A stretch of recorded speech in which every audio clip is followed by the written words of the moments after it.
ফের আন্দোলনকারী শিক্ষকদের তলব। বিধাননগর পুলিশ কমিশনারেট গোয়েন্দা বিভাগের তলব। চাকরিহারা শিক্ষক শিক্ষিকাদের অন্যতম মুখ বৃন্দাবন ঘোষকে শুক্রবার তলব করা হয়েছে। যেমনটা আমাদের প্রতিনিধি বিথা জানাচ্ছিলেন যে বৃন্দাবন ঘোষ ইতিমধ্যেই তিনি রওনা দিয়ে দিয়েছেন, কারণ তাকে আজ বিধাননগর পুলিশ কমিশনারেটে তলব করা হয়েছে এবং সেই তলবে তিনি সাড়া দেবেন তিনি জানিয়েছিলেন। সেই তলবে সাড়া দিতেই ইতিমধ্যেই তিনি চলে গিয়েছেন বিধাননগর কমিশনারেটের উদ্দেশ্যে।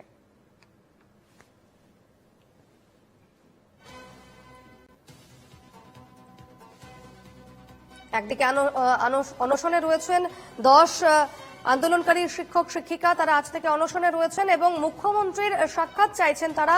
যদি মুখ্যমন্ত্রী তাদের সঙ্গে দেখা না করেন তাহলে তাদের এই অনশন চলবে, তেমনটা জানিয়েছেন। অন্যদিকে বৃন্দাবন ঘোষ, তাকে আজ বিধাননগর কমিশনারেটে তলব করা হয়েছে। এই বিষয়ে বিস্তারিত জানবো, আমাদের সঙ্গে রয়েছেন বিউ সরকার। বিউ, কি তথ্য?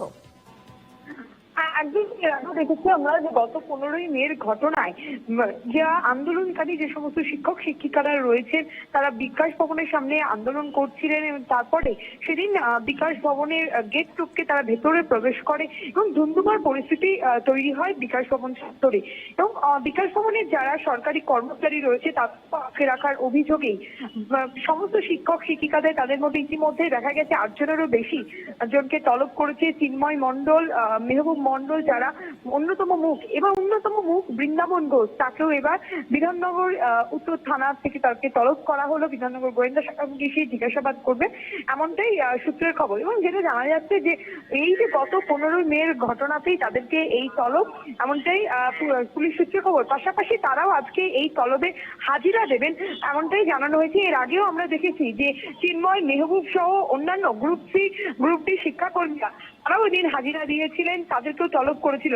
আজকে ফের আবার বৃন্দাবন ঘোষকে তলব এবং আজকেও তারা হাজিরা দেবেন বলেই জানাচ্ছেন। পাশাপাশি শিক্ষকদের তরফ থেকে বলা হচ্ছে বারবার এইভাবে তলব করা হচ্ছে, এতদিন হয়ে গেল এই ঘটনার পরও যে তলব করছে তারা, সেটা উদ্দেশ্য প্রণোদিত বলেই তারা মনে করছেন। সেক্ষেত্রে বৃন্দাবন ঘোষ তিনি কি বিধাননগর কমিশনারেটে চলে গিয়েছেন, কি জানা যাচ্ছে?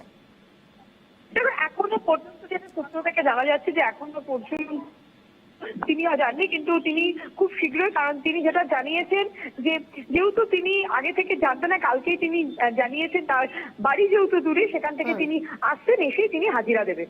বেশ, এই খবরে নজর রেখো। ধন্যবাদ বিউ।